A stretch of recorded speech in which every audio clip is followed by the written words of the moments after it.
Pues aquí estamos en nuestro programa especial en que vamos a dialogar con estudiantes de licenciatura de la UNAM sobre sus propuestas para el siguiente sexenio. ¿Cuál es la voz de la juventud?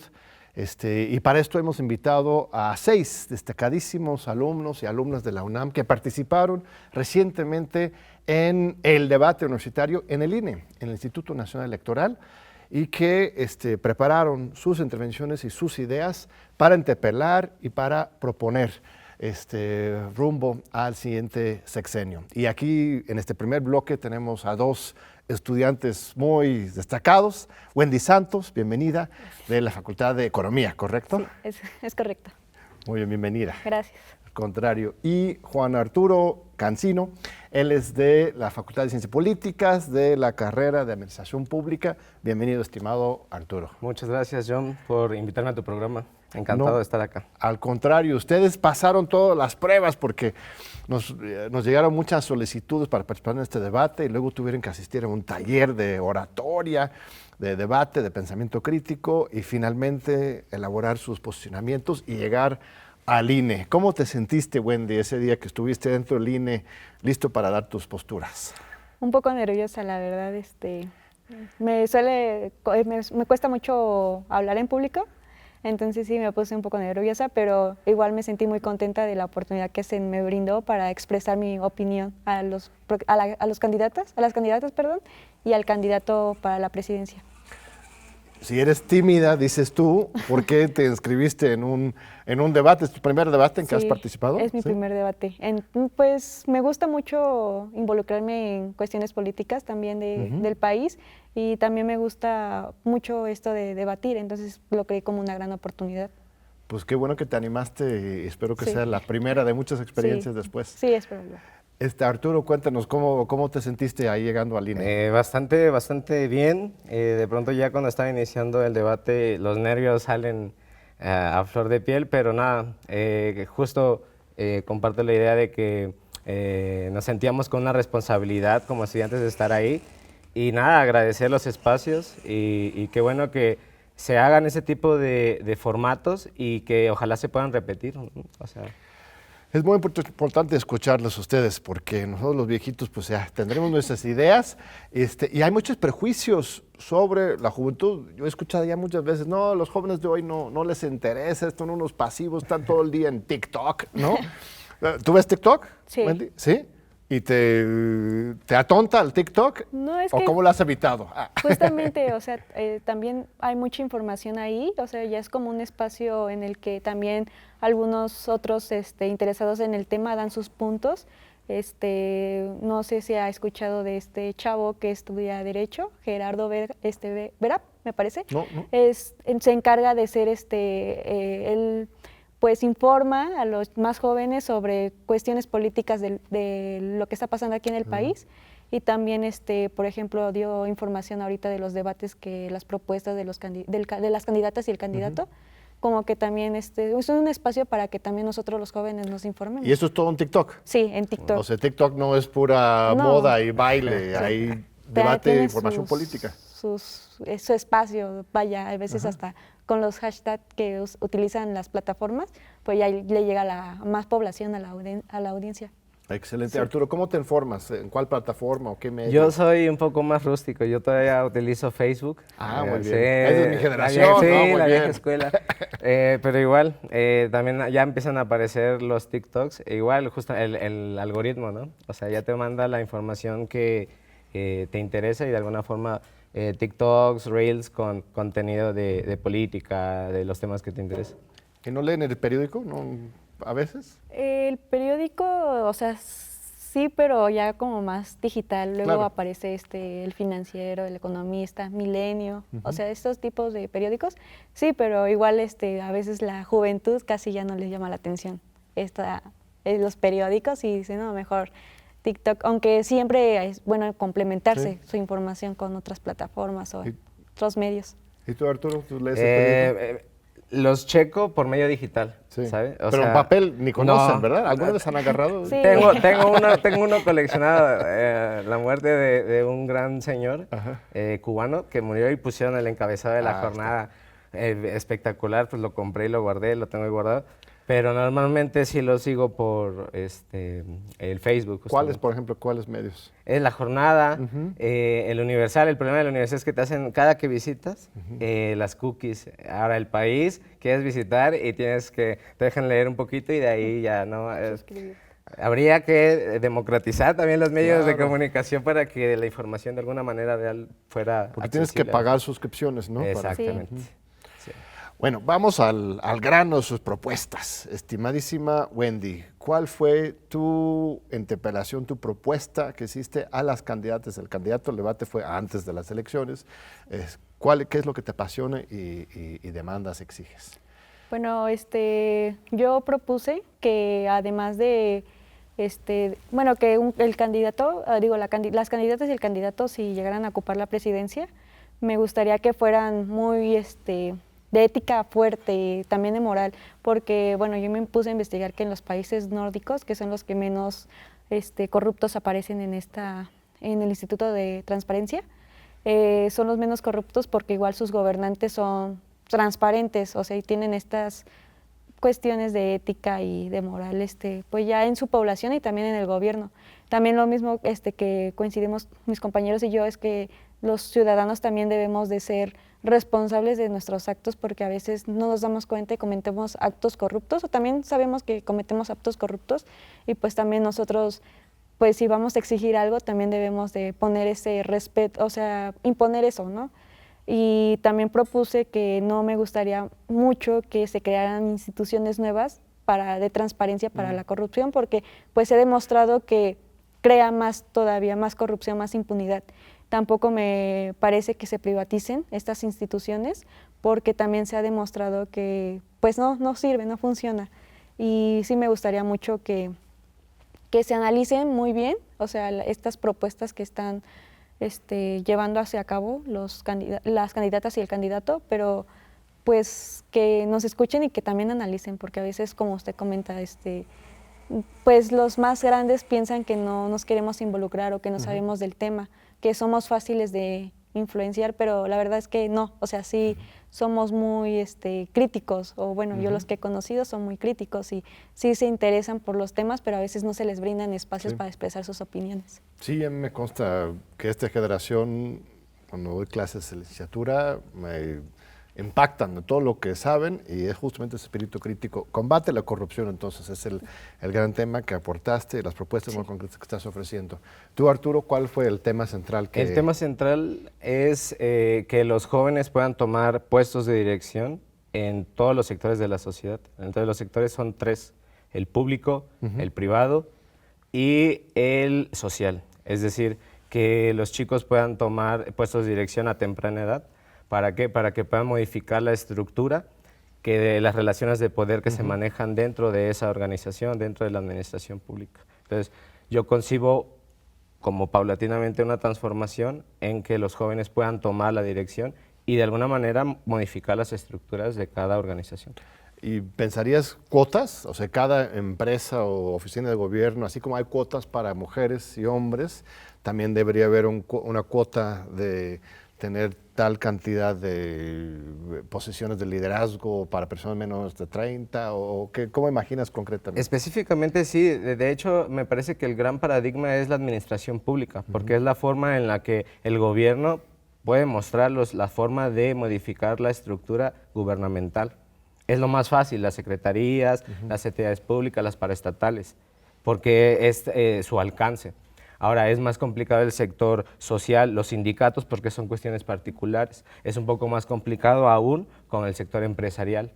Pero me parece que el gran paradigma que puede empezar es que podamos modificar las leyes, los reglamentos de las instituciones para que se asuma a los jóvenes a partir, no sé, de 28 a 35 años, que son personas que ya tienen la capacidad, la experiencia. Muchos jóvenes salieron a los 22, 23 años y se pusieron a chambear. Y a esa edad ya tienen las capacidades cognitivas, profesionales, académicas para tomar puestos de dirección y empezar a modificar la estructura que moldea al gobierno y que muchas veces repercute en la ciudadanía. La ciudadanía no cree en las instituciones porque de alguna manera no los representa.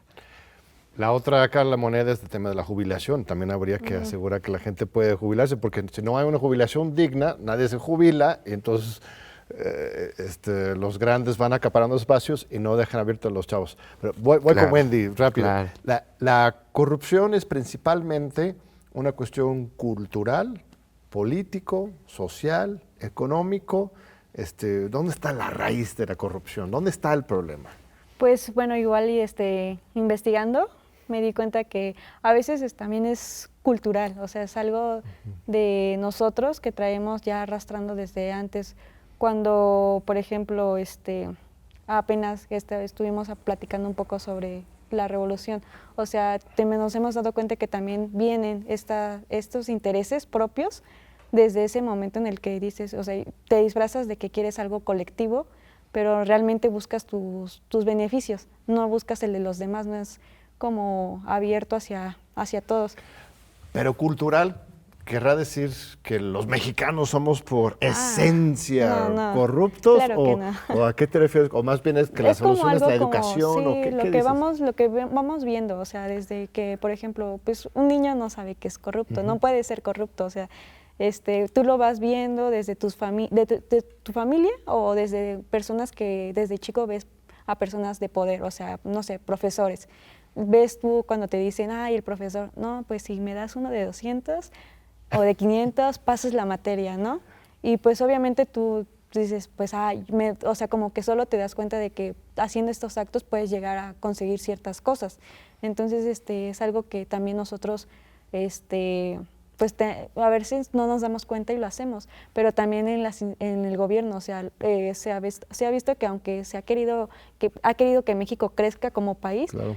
cuando una persona ya tiene intereses propios, pues se desmantela todo lo que otras personas estén haciendo. O sea, no digo que todos los gobernantes sean malos, hay gobernantes buenos o también hay personas dentro de su gabinete que son muy buenos, o sea, que quieren el bienestar, pero pues también hay otros que buscan intereses propios y pues a veces también manchan la imagen o la reputación de ciertas personas, pues eso también hace que la gente no confíe. Y la otra contraparte que también mencionas en tu pronunciamiento, no solo la cultura, educación, claro, más bien yo diría educación, porque de repente la cultura sí me parece, bueno, sí, es ¿no? como Se estaban diciendo más, es que Peña Nieto dijo eso, ¿se acuerdan, no? Todos los mexicanos somos corruptos como pretexto para no hacer nada, Claro. pero tú estás haciendo otra cosa, estás diciendo que es más bien la educación y por otro lado la impunidad, ¿no? O sea, si no hay castigo. Claro, ¿no? sí, es que también luego vemos en las noticias que dicen, lo cachamos con las manos en la masa, pero puso una ley de amparo, no lo podemos tocar. Claro. O se fue a otro país, tampoco lo podemos tocar. Entonces, o está dentro del mismo país, pero pues no lo pueden tocar por ciertas circunstancias que hay dentro del gobierno, o sea, de las instituciones, pues tienen pues ahí quien les libre las cosas. Y entonces, pues también a nosotros como mexicanos nos indigna mucho porque pues, dicen, si él, o sea, no lo pueden detener aunque hay pruebas, que, o sea, yo también me puedo salir con la mía, claro, ¿no? Arturo, el tema de la juventud en altos puestos de dirección en el público o privado, en la sociedad en general, la experiencia también cuenta, ¿no? Si metiéramos a puros jóvenes, perderíamos el tema de la experiencia, del conocimiento. ¿Cuál es el equilibrio correcto? Me parece que ahí hay como un debate, un falso debate. A ver. ¿Por qué? Porque ahora mismo las estructuras que soportan los directores, o sea, hay que entender que la administración pública va de los trabajadores de base por jerarquía a subdirector, director y ya secretario, subsecretario, secretario, ¿no? Entonces, puedes, ahora mismo a los jóvenes sí los contratan y sí los meten y sí están en puestos directivos y sí están ahí. El problema es que ellos no toman decisiones importantes. La situación es que sí son asesores, sí son subdirectores, pero los directores son de la vieja escuela. Entonces, ahí es cuando la estructura se va corrompida justamente. ¿Por qué? Porque te entrelazas en una relación de poder en el que el director pues ya tiene convenios. Obredech es el mejor ejemplo, ¿no? Ajá. O sea, y entonces, si el director ya tiene convenios, tú bueno, tú estudiante que estudiaste administración pública, tú que quieres modificar, que tienes el impulso, tú le puedes dar las miles de recomendaciones para que haga las mejores contrataciones, las mejores cosas, pero al final las cabezas directrices ya están pactadas. ¿Los jóvenes son más honestos entonces, en principio? Por supuesto que sí. Al final se van corrompiendo por la estructura gubernamental. A mí me parece que es así. O sea, hay que también, sin menospreciar, sin calumniar a la administración pública, hay mucha burocracia firme que no te acepta una mordida. Eso hay que decirlo, porque también Weber decía esto, el problema de la sociología es que se parece mucho al sentido común. Yo lo llevaría a las ciencias sociales. El problema de las ciencias sociales es que todos pensamos que podemos opinar, que es el sentido común, y me parece que no, que es peligroso. Las instituciones, de alguna manera, sí hacen actos de corrupción, pero hay que ver las escalas. A los señores que roban millones, son impunes, lo decía la compañera. Pero a los chicos que de alguna manera pasan situaciones, encasillamos a las instituciones. Hay que cambiar las estructuras y entonces darle una nueva imagen a la ciudadanía. Última ronda, 1 minuto cada quien. A ver, ¿cuál es tu mensaje para tus colegas estudiantes de la UNAM sobre el futuro del país? Pues a mí me gusta mucho la UNAM porque es una institución donde sus alumnos se critican mucho el sistema. Me encanta que sean así, por eso también decidí entrar a esta universidad porque a mí me gusta ser así también, entonces sentía que pertenecía adentro. Y pues los invito a que sigan votando, a que se involucren, y que sigan, pues como comentaban en la mesa, en el debate, nuestra responsabilidad no solo termina votando en las urnas, sino también es seguirnos involucrando, seguir participando, estar más involucrados que actualmente, y no solo con lo del país, o sea, también a nivel internacional, porque al fin y al cabo también eso afecta directamente a nosotros. Lo veíamos checando en economía, en macro, o sea, de cómo, por ejemplo, la guerra entre Palestina y Israel afecta de alguna u otra forma a la economía de México porque pues somos exportadores o exportamos a cierto país, ellos le exportan a ellos también, entonces pues sí involucrarnos y investigar más, o sea, aunque sea TikTok, Instagram, no todo, pero sí informarnos y también verificar de dónde viene esa información, porque también así como hay gente que se informa en TikTok y hay mucha variedad de información, pues también caemos en este periodismo amarillista, entonces también es investigar por nuestra propia cuenta. Muchas gracias, Arturo. Nada, pues decirles que a los jóvenes que se la crean, pues, o sea, que busquen los puestos de dirección, que en cualquier ámbito, o sea, no necesariamente, porque la juventud de alguna forma se concibe apolítica, ¿no? Los partidos políticos, no. Hay que ser convincentes en cualquier área. Si eres artista, ve y busca avanzar hasta donde puedas tomar decisiones que beneficien a toda tu comunidad artística. Si eres sociólogo, ve y hazlo. Si eres médico, empezar a llegar a los puestos de dirección y exigirlos, porque lo mencionaba en el debate, no van a venir de a gratis. O sea, tenemos que ir a buscarlos, son luchas pendientes y nada, hay que ser consecuentes. Pues muchas gracias, Wendy, Arturo, por su generoso tiempo. Sigan con nosotros, estimadísimo público. Vamos a tener 2 otros bloques con otros estudiantes igualmente brillantes, visionarios. No se vayan, aquí estamos en TV UNAM. Aquí seguimos con este programa muy especial de Diálogos por la Democracia, un diálogo con estudiantes universitarios de licenciatura de diversas facultades de la UNAM sobre sus propuestas para el futuro, cómo visualizan, cómo imaginan el próximo sexenio y qué mensaje quieren mandar a las candidatas y al candidato. Aquí está con nosotros este segundo bloque Maritza Hernández Martínez de la Facultad de Ciencias Políticas de la carrera de Comunicación, ¿verdad?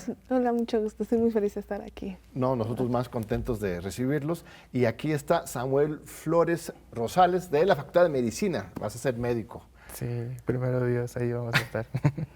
Estudias mucho en medicina, ¿verdad? Sí, tratamos de estar al tanto.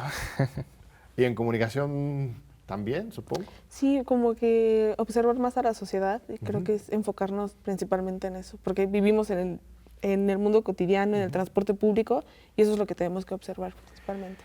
¿Cómo se informan ustedes? ¿De dónde reciben sus noticias sobre lo que está pasando en el país, Maritza?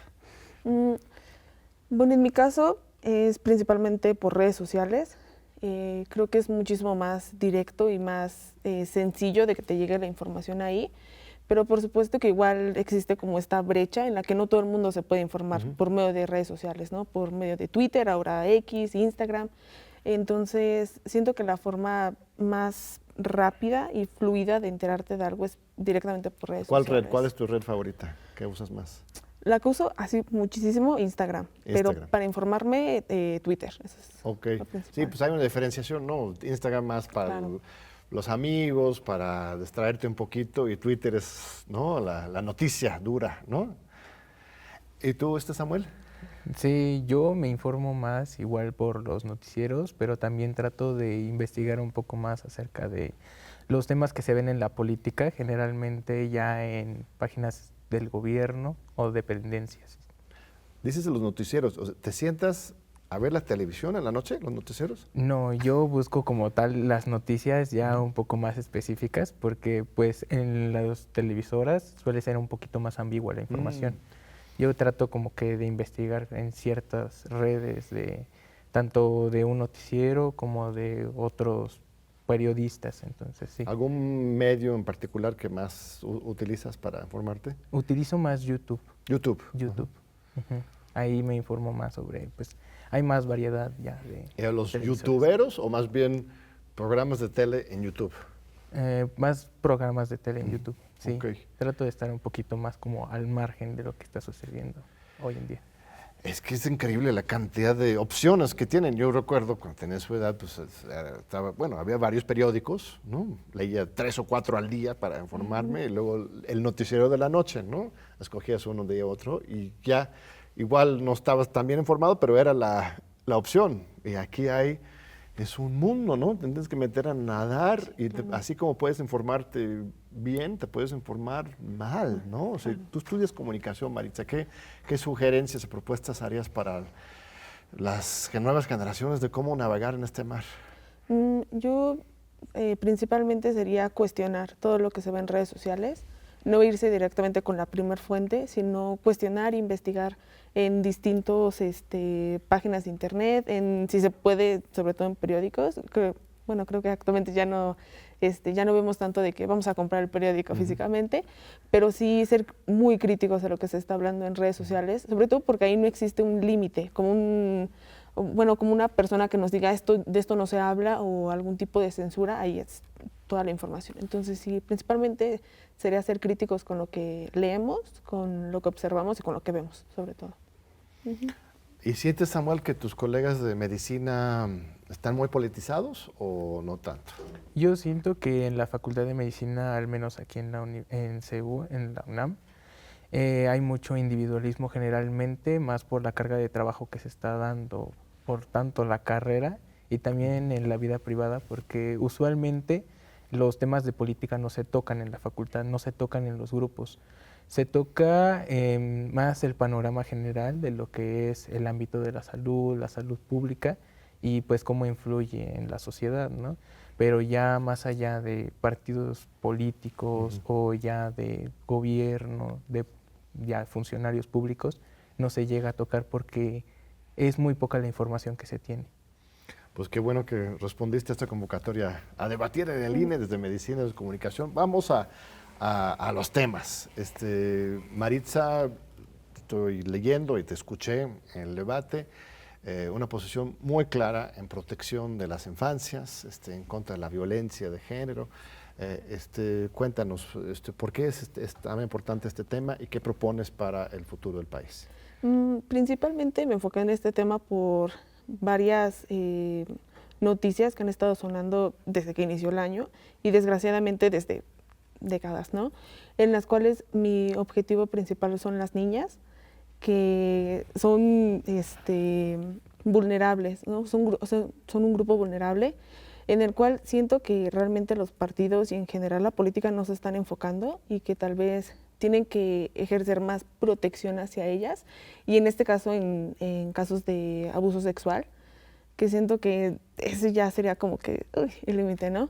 y sobre todo lo que te comentaba hace ratito, bajarlo a no tanto elevarlo a los términos, porque si bien los términos feminicidio, abuso sexual, eso nombran una actividad, un acto, pero hay que bajarlo a la sociedad, hay que bajarlo a lo que ocurre día tras día dentro de las casas, dentro de las escuelas, y sobre todo retomé este tema y un poquito como este concepto, basándome en una autora llamada Leila Guerriero, dentro de una de sus obras llamada Zona de Obras, en la cual realmente me sorprendió, sí fue como darte cuenta de que más allá de conceptos que podemos darle, hay que aterrizarlos a la sociedad y lo que se ve día tras día, y no simplemente como ignorarlo o voltear la mirada. Entonces, siento que una de las propuestas que yo daría totalmente es, bueno, que incluso lo mencioné durante el debate, es proponer que dentro de las instituciones y dentro de los juicios, las personas que vayan a llevar a cabo los juicios y las sentencias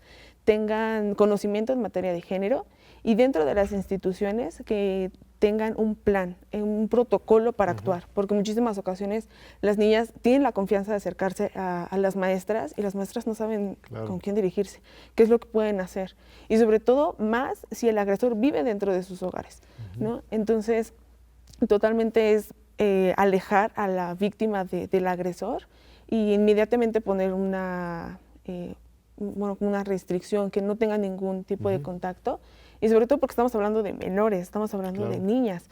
Siento que ya desde ahí ya debería de ser suficiente para comenzar a actuar dentro de... O sea, un punto de apoyo en todos los ámbitos, en la escuela, en el gobierno, donde sea, donde una niña que empieza a sentir amenazada o ya fue agredida puede acudir e inmediatamente encontrar pues un contexto de protección y defensa, ¿no? Sus derechos.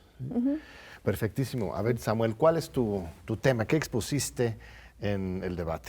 Sí, yo expuse sobre la movilidad y el transporte, que bueno, aquí en la Ciudad de México tenemos muy en claro cuál es el papel del transporte, la movilidad, toda esta red integrada que tenemos para ir al trabajo, a la escuela, a cualquier lugar en donde tenemos esa necesidad de utilizar el transporte, tanto público como privado, como son los automóviles, las motocicletas. Sin embargo, yo me quise involucrar más sobre el tema de la República Mexicana, sobre estas propuestas que se están haciendo en varias entidades como el Estado de México, en Campeche, sobre nuevos panoramas para la movilidad, tanto en las capitales, ¿no? Sin embargo, se propuso que se abrieran nuevas rutas de trenes de pasajeros a lo largo de la República Mexicana, que integraban varias entidades federativas, algo en que las candidaturas pues no se han promovido como tal en una propuesta en clara, ¿no? Una posición. Entonces, mi propuesta fue esa, que tomaran una posición, cuáles serían las opciones que tendrían para realizarla a cabo, si por medio de concesiones o militarización, como lo fue en este sexenio que está pasando, ¿no? Y pues que esa necesidad no se da nada más por la necesidad de transporte, de querer mover personas, sino es más integral acerca del medio ambiente, cómo es que involucra esta red de trenes de pasajeros sobre la disminución de la carga de toneladas de dióxido de carbono, porque pues bueno, se involucraría todo este panorama de cuánto tiempo se gasta en el transporte público o en el tráfico para cada persona, ¿no? Tenemos un promedio de 4.8 días desperdiciados al año en el tráfico. Entonces, se necesita transformar eso. Tenemos muchos problemas ya sobre contaminación, sobre contingencia, y esta red de trenes de pasajeros no solo ayudaría a las grandes urbes, sino a grandes comunidades que están en diferentes entidades. ¿Y qué tal la bicicleta también, de la otra parte, ¿no? O sea, trenes para las distancias largas y las ciudades que sean más caminables, más transitables para la bicicleta, ¿no? Es muy curioso ese tema porque como tal las bicicletas sigue siendo transporte privado, ¿no? Como tal tiene que ser promovido como una persona individual. Buen punto. Se le da más que nada esa integración como en biciestacionamientos, como bicicletas de uso público, pero se da más que nada como para que tengan un acceso a la movilidad individual. La red de trenes de pasajeros como tal es mover masas a través de ciudades grandes que pueden ser polos de desarrollo, ¿no? Y las bicicletas sirven mucho como tal para el transporte de trabajo a casa o de casa a escuela. Y pues ahorita, como tenemos ejemplos en varias ciudades, las bicicletas que son de uso público se les daría como tal un pago para poder usarla por cierto tiempo. Y pues la red de trenes de transporte, pues como tal férrea, se le da un uso por una vez que tiene un costo aproximado que puede ser incluso un poco más accesible, ¿no?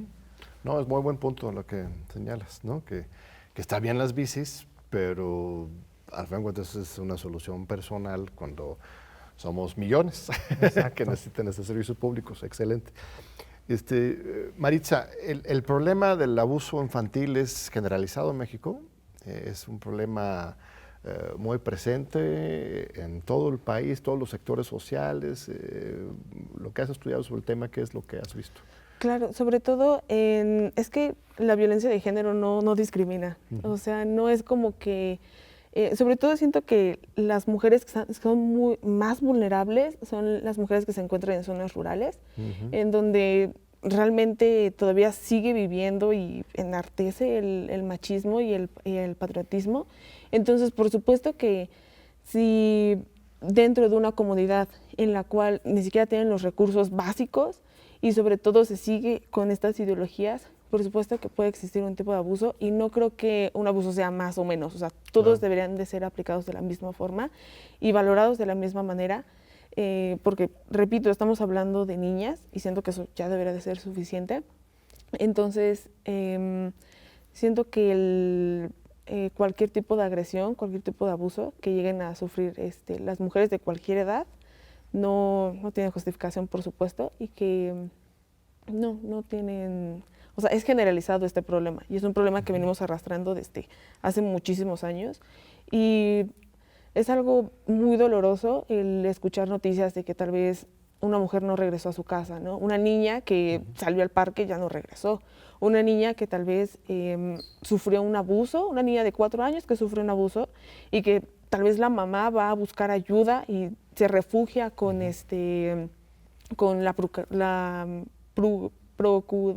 Procuraduría o la fiscalía. Con la fiscalía y busca que pues el juez le ayude, ¿no? Le dé ese confort y resulta que ahora el juez es como también otro agresor, ¿no? Claro. El hecho de negar que tal vez la niña no le dijo la hora y el lugar, me parece completamente absurdo y cero profesional de su parte.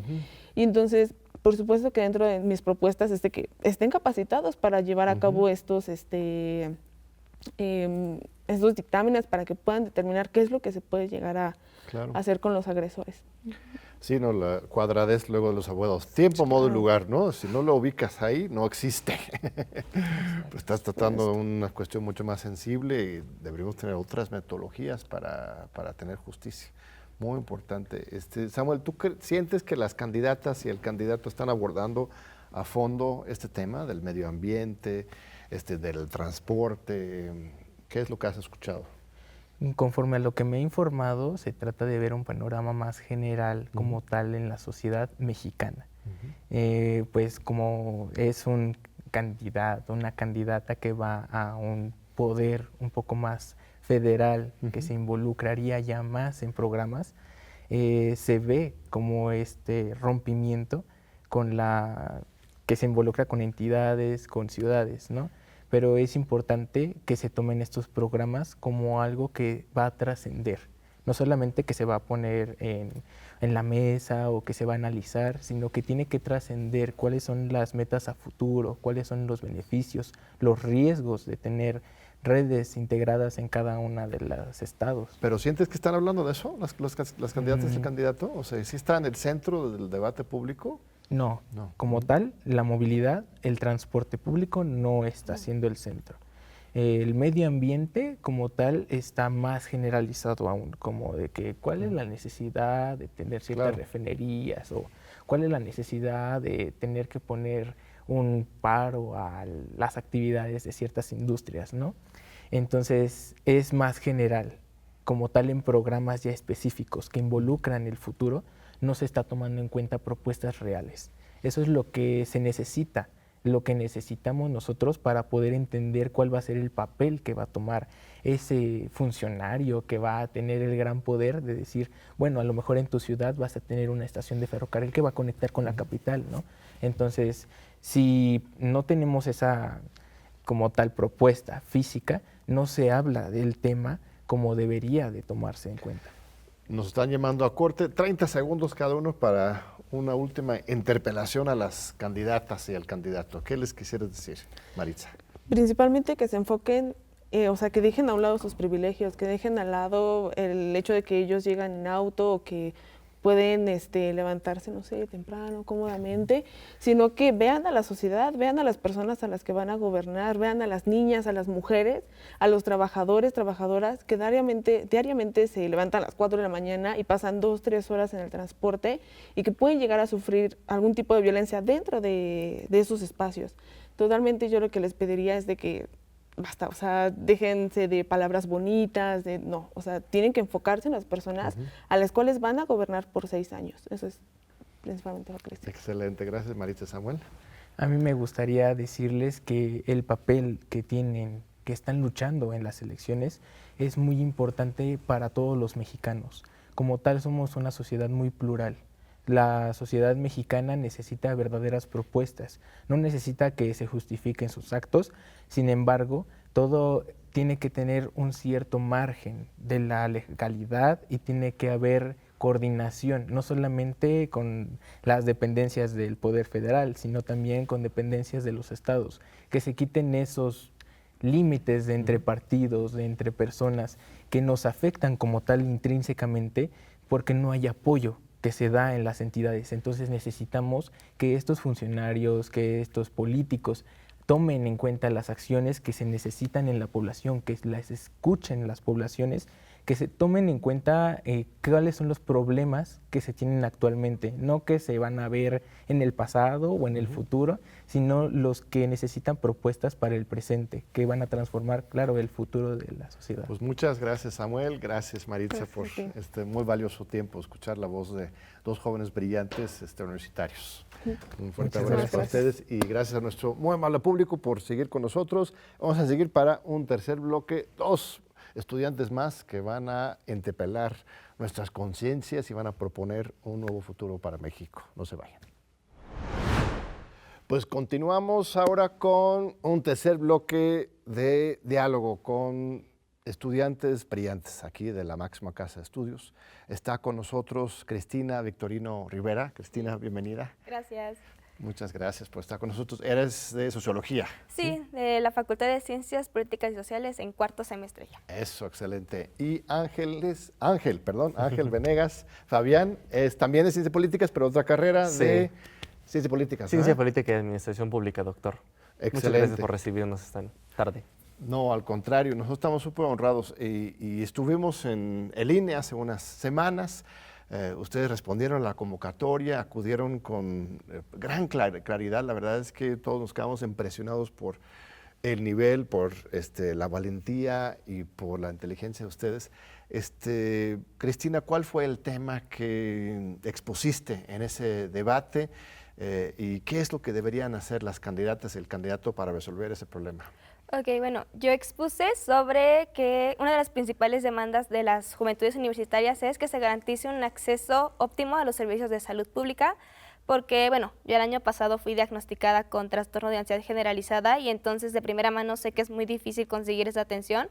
O sea, para darnos una idea, para mi primera cita yo tuve que esperar 4 meses y 2 meses mi familia tuvo que pagar el tratamiento porque no había medicamentos.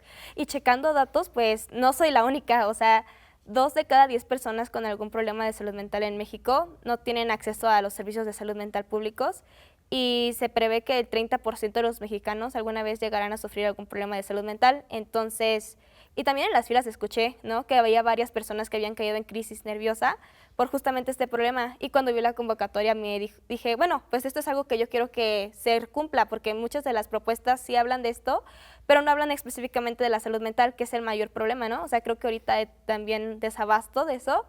Y así fue como me animé a participar en debate y de eso fue mi posicionamiento. La salud mental es pues, central y desde la pandemia ha habido una segunda pandemia, bueno, muchas pandemias, pero una segunda pandemia de salud mental, no solo en México, sino en el mundo entero, esta vida en las pantallas.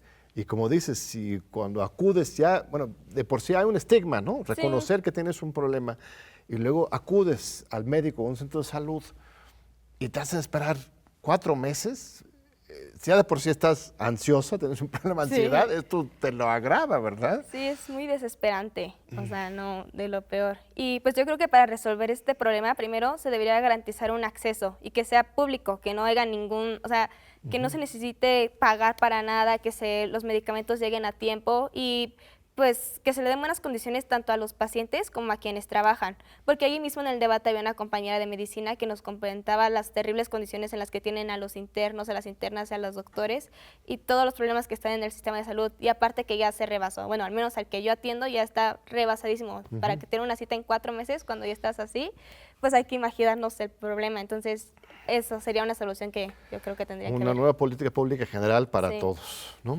A ver, Ángel, tu pronunciamiento lo escuché ahí en el INE, lo leímos. Es una interpelación muy fuerte a la clase política parejo, que estás diciendo que escuchen a la juventud. A ver, cuéntame, ¿de dónde viene esa necesidad de afirmar la presencia de la juventud?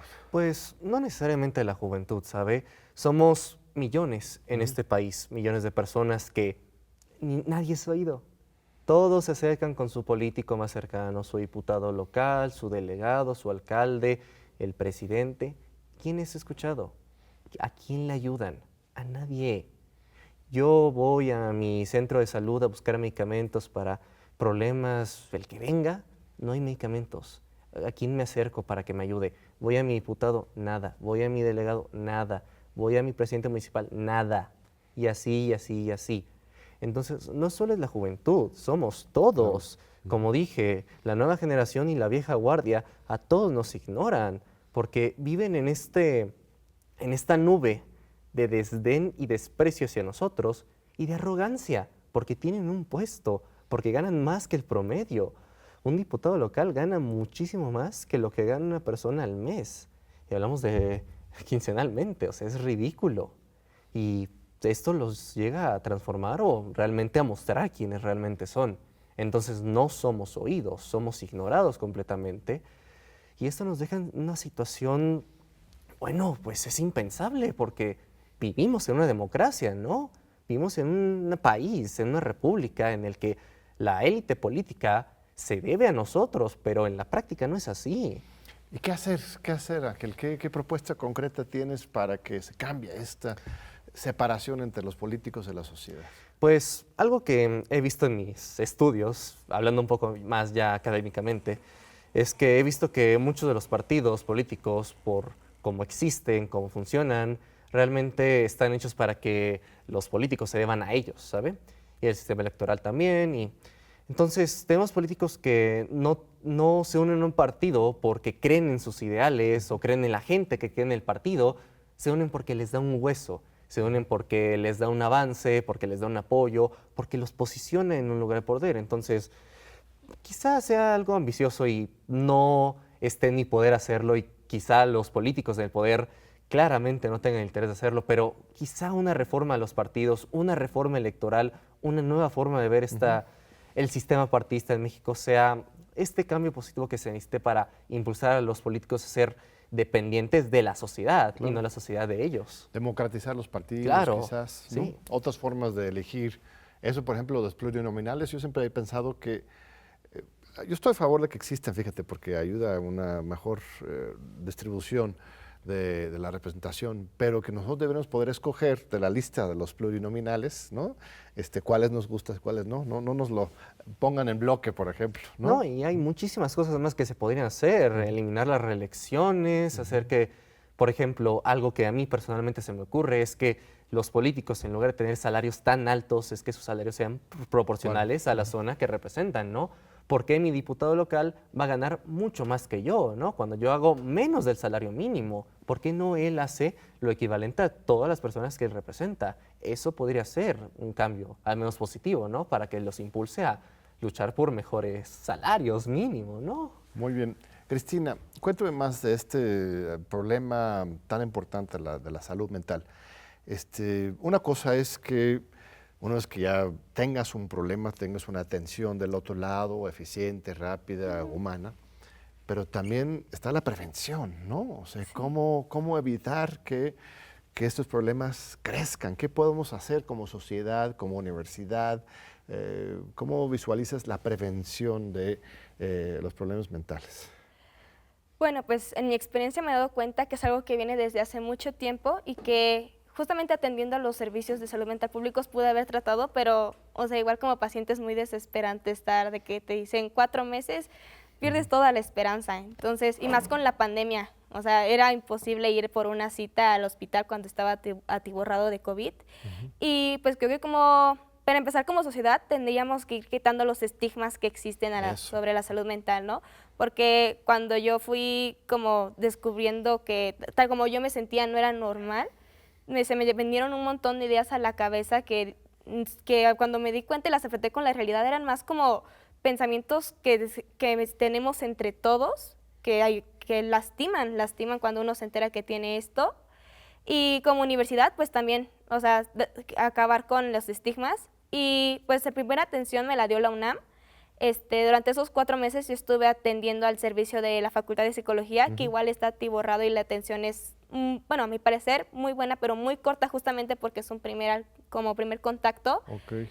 Y previniendo con eso y también, pues sí, quitando los estigmas y creo que tratándolo en comunidad se puede, porque hay veces en donde muchas personas nos guardamos las cosas hasta que ya cae la gota que derramó el vaso y pues es muy tarde como para ir previniendo con otras cosas. Entonces, si lo hablamos, o sea, yo invito a quien está viendo esto que si se siente mal o si siente que algo no anda bien, que lo hable con sus familiares, con sus seres cercanos, porque es una forma en la que puedes ir consiguiendo como esperanza en lo que pues esperas tus 4 meses para la primera cita. ¿Y qué es lo que más te ha funcionado en términos de tratamiento, empezar a salir del problema?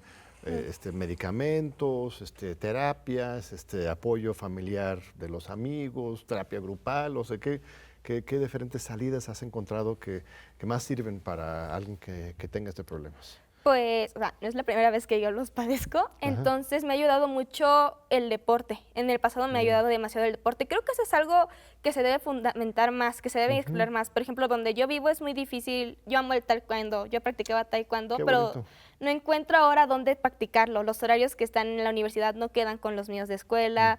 Por la inseguridad por donde vivo, no puedo tomar una clase a las 9 de la noche. Entonces es un problema que tiene que ver con todo lo que está pasando en el país. Es muy difícil y muy complejo, pero el deporte ayuda mucho y también hablarlo. O sea, yo no soy la única en mi familia que tiene estos problemas. Al mismo tiempo que yo me enfermé, mi mamá se enfermó de depresión. Mira. Entonces, entre las dos nos fuimos ayudando y hablarlo entre las dos nos ayudó muchísimo. Entonces, hablarlo es el primer paso con quien sea, bueno, con nuestras personas de confianza. Y cuando alguien se abre a nosotros, pues entender que esto es algo por lo que todo mundo puede pasar y que no es algo del otro mundo. No es como cosa que viene de arriba y que maldición, no. Es algo, pues, o sea, no siempre podemos estar arriba, ¿no? Me han enseñado que nuestras emociones van así, así arriba y abajo. Entonces, aceptar eso. Y pues los tratamientos psiquiátricos por los que a mí me han platicado pues, los especialistas con lo que voy son como el último paso. O sea, ya cuando de plano tú ya no puedes. Entonces, no tengamos tampoco estigmas contra eso, ¿no? O sea, escuchando compañeros incluso de mi clase que creen que estos medicamentos como que te quitan las emociones. Claro. No véanlo como un apoyo. Yo lo veo como un apoyo y la terapia psicológica también ayuda mucho, ¿no? Y pues también, enfrentar las cosas con la realidad. Especialmente a mí me ha servido platicarlo. Yo creo que eso es lo que más ayuda. Platicarlo con nuestros seres queridos y de confianza. Y políticamente que las candidatas y el candidato reconozcan esto como un problema y lo pongan sobre la mesa y le quiten ese estigma de que la salud mental es igual de importante que la salud corporal físico, ¿no? Sí, empezando por sus discursos. O sea, yo he escuchado varios discursos que tratan o sea, no que están de acuerdo con sus ideas y inmediatamente usan la palabra esquizofrénico para decir que están mal. O sea, desde ahí empieza todo esto, ¿no? O sea, si no están de acuerdo contigo, si esta candidato no te parece bien, bueno, y si realmente te interesa este problema de la salud mental, no llames al otro esquizofrénico, loco, que está demente, que por la edad, sigues contribuyendo al problema y a que siga creciendo el estigma, ¿no? Entonces, pues por ahí pueden empezar. Muy bien. Ángel, ¿estás organizándote con otros jóvenes o qué pueden hacer los jóvenes desde ahora y la sociedad? Tienes razón, ¿no? Lo enfoquemos solamente a la juventud, pero yo los veo a ustedes como una nueva generación llena de esperanza. ¿Qué están haciendo? ¿Qué podrían hacer los jóvenes de ciencias políticas, de todo el país para cambiar ese chip, para que sí hayan políticos que escuchen y tomen en cuenta a la población? Pues, mire, hay muchas formas de participación política en la sociedad. Como ya hablamos del partidismo, está el activismo, la protesta. Hay muchas formas de hacerse oír en la sociedad actual a día de hoy, gracias a los beneficios de la democracia y el mundo moderno. Pero ahora que vienen las épocas electorales, ahora que los candidatos se presenten ante la gente con promesas sobre muchas cosas que probablemente no vayan a hacer, lo que puedo hacer ahora mismo y lo que yo espero que todos hagamos es demostrarles con nuestro voto que estamos hartos. ¿Cómo es posible que los candidatos se nos presenten con una cara sonriente diciendo voy a hacer esto, sabiendo que todos sabemos que mienten? ¿Cómo es posible que se presenten como estos salvadores de la sociedad que van a hacer las grandes cosas por mejorarla, cuando no es la primera vez que se hace eso? Cuando siempre, desde hace décadas, desde hace años, se está haciendo lo mismo con los candidatos. Entonces, ahorita con esta oportunidad de actuar con la gente en las cárceles que está votando, con la gente del extranjero que va a votar, con nosotros como ciudadanos, es votar. Es decirles a todos, a ver, no Ángel, estamos te de voy a acuerdo. cuestionar una cosa. Si todos son iguales, si todos mienten, ¿para qué votar? ¿Cómo decirlo? Es un planteamiento interesante, pero no significa que sean las únicas opciones, porque sí, el partidismo es una cosa, pero hay candidatos independientes y está la opción de anular el voto y decirle, ¿sabes qué? Yo creo que todos mienten, yo creo que nadie me representa, yo creo que tú, quien seas, no estás haciendo lo correcto por la sociedad en la que yo vivo. Entonces sí, el voto es esta importancia en la que podemos decirles, no me representas, no te quiero a ti, pero no es lo único, porque justamente como tú dices, si pensamos que todos son mentirosos, entonces ¿por qué votar? ¿No? Hay muchas formas de actuar, no solo el voto.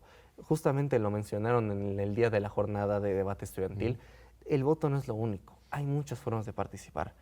Pero yo considero que es muy importante que en esta época en que todos los partidos buscan llamar siempre la atención y tener la mayor cantidad de votos, algo indispensable sería decirles ya basta y decirles yo no creo en ti, yo no creo en tus mentiras. ¿Estás de acuerdo, Cristina? ¿Anular tu voto o por lo menos votar por el menos peor? Pues, o sea, escuchando a mis compañeras, hablando entre otros jóvenes que somos una gran parte del grupo, yo creo que cualquiera de las dos formas es válida. Anular tu voto, pues justamente como dice Ángel, significa decir, no estoy de acuerdo, y de anular tu voto a de plano, o sea, no salir a votar, yo prefiero que mínimo uses la boleta y que mandes un mensaje, ¿no? A toda la comunidad política, a todo mundo que va a ver todo el mundo va a ver las elecciones, ¿no? Pero va a decir mucho el que alguien que diga, no, yo no estoy de acuerdo con nadie. Va a ser como un llamado de atención a la clase política para que se pongan las pilas, ¿no? O sea, yo creo que sí, de anular el voto a no votar, prefiero que anulen el voto. ¿Pero tú qué vas a hacer? Pues yo voy a votar, o sea... Por el menos peor, pues. O sea, yo he visto algunas, por ejemplo, en mi localidad he visto algunas propuestas y algunas me representan, otras de plano no, entonces va a depender ahí, ¿no? Claro. Porque no solamente es la presidencia, también Sí. son los municipales, en la Ciudad de México va a estar para el próximo jefe de gobierno. Y pues bueno, los jóvenes nos manifestamos de muchas formas, especialmente por las marchas en las calles, ¿no? Entonces, si ya tomamos las calles, salgamos a tomar las urnas. Es otro medio muy importante para hacernos escuchar, ejercer el voto. Entonces, por eso yo voy a votar. Excelente. Se nos acabó el tiempo. Ángel, último comentario. La clase política tiene muchísimo poder para cambiar México para bien y no lo usa. ¿En qué lo usa? En ellos mismos. ¿Por qué no en nosotros? ¿Por qué no lo usa a la gente a quien de verdad se debe? Hay que demostrar en las campañas electorales, en el voto, que realmente queremos un cambio y que decimos, ya basta. Muy bien, estimado Ángel, Cristina. Un privilegio, la juventud está presente, que no digan que no hay conciencia. Esta nueva generación, hemos escuchado 6 voces muy elocuentes que representan millones más, así que tómenlo en cuenta, ciudadanos, candidatas, candidato. Ahora, en la próxima semana que vamos a tener elecciones de las más grandes en la historia, casi 20,000 cargos, es muy importante que esté presente esta voz fresca, inteligente y visionaria de nuestros jóvenes universitarios. Nos vemos de nuevo en 8 días aquí en Los Diálogos por la Democracia de TV UNAM. Muchas gracias a ustedes y al público. Gracias. Muchas gracias, doctor.